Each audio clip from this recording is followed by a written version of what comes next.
সহায়তা হতে হবে যথাসময় ও বাস্তব। মৃত্যুদণ্ডের আপিলে বিলম্ব রোধে সুপ্রিম কোর্টের এসওপি জারি এবং অস্পষ্ট সালিসি ধারা বাধ্যতামূলক নয়। সুপ্রিম কোর্টের মতে ইংরেজির ক্যান শব্দের মতন অনুমতিমূলক শব্দ ব্যবহার করলে তা বাধ্যতামূলক হবে না এবং পেছনের দরজা দিয়ে নিয়োগের নিয়মিতকরণ আর নয়। সরকারি চাকরিতে সমতার নীতি পুনরায় নিশ্চিত করল সুপ্রিম কোর্ট। মদন সিং বনাম স্টেট অফ হরিয়ানা মামলায় সরকারি চাকরি সংক্রান্ত একটি গুরুত্বপূর্ণ রায়ে 16 এপ্রিল 2026 সালে সুপ্রিম কোর্ট বলেছে যে যেসব ব্যক্তির নিয়ম স্বচ্ছ এবং ন্যায্য নিয়োগ প্রক্রিয়া ছাড়া হয়েছে তারা নিয়মিতকরণের অধিকার দাবি করতে পারে না। আদালত জোর দিয়ে বলেছে যে এ ধরনের নিয়মিতকরণ অনুমোদন করলে সংবিধানের সমতা ও সমান সুযোগের অধিকার লঙ্ঘিত হবে।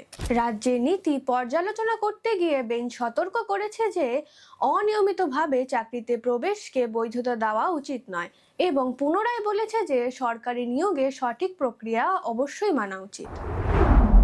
শঙ্কর মাহাতো বনাম স্টেট অফ বিহার মামলায় মৃত্যুদণ্ডপ্রাপ্ত আসামিদের আইনি সহায়তার একটি গুরুত্বপূর্ণ ত্রুটি নিয়ে আলোচনা করতে গিয়ে 16 এপ্রিল 2026 সালে সুপ্রিম কোর্ট বলেছে যে আইনজীবীর সহায়তা পাওয়ার অধিকার শুধুমাত্র একটি আনুষ্ঠানিক বিষয় নয়, বরং এটি সংবিধানের আর্টিকেল 21 এর অধীনে ন্যায়সঙ্গত বিচার প্রক্রিয়ার একটি গুরুত্বপূর্ণ অংশ।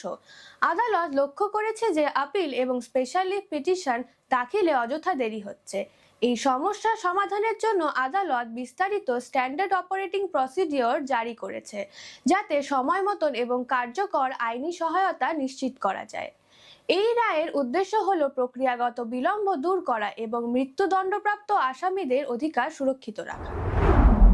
নাগরিকা ইনকন প্রোডাক্ট প্রাইভেট লিমিটেড বনাম cargo care logistic India private limited মামলায় সালিসি ধারার ব্যাখ্যা পরিষ্কার করতে গিয়ে 17 এপ্রিল 2026 সালে সুপ্রিম কোর্ট রায় দিয়েছে যে ক্যান বি রেফার টু আরবিট্রেশনের মতন অনুমতিমূলক শব্দ ব্যবহার করলে তা বাধ্যতামূলক সালিসি চুক্তি হিসেবে গণ্য হবে না। আদালত বলেছে যে সালিসি হলো পক্ষগুলির সম্মতির উপর ভিত্তি করে গড়ে ওঠা একটি বিশেষ নিষ্পত্তির পদ্ধতি, তাই এটি স্পষ্ট এবং নিঃসন্দেহভাবে উল্লেখ থাকতে হবে। যদি বাধ্যতামূলক ভাষা ব্যবহার না করা হয় তাহলে পক্ষগুলি দেওয়ানি আদালতে যাওয়ার স্বাধীনতা রয়েছে।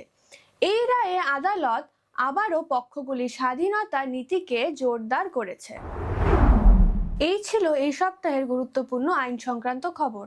এরকম আরো আইনি আপডেট পেতে যুক্ত থাকুন ল টাইমসের সঙ্গে। ধন্যবাদ।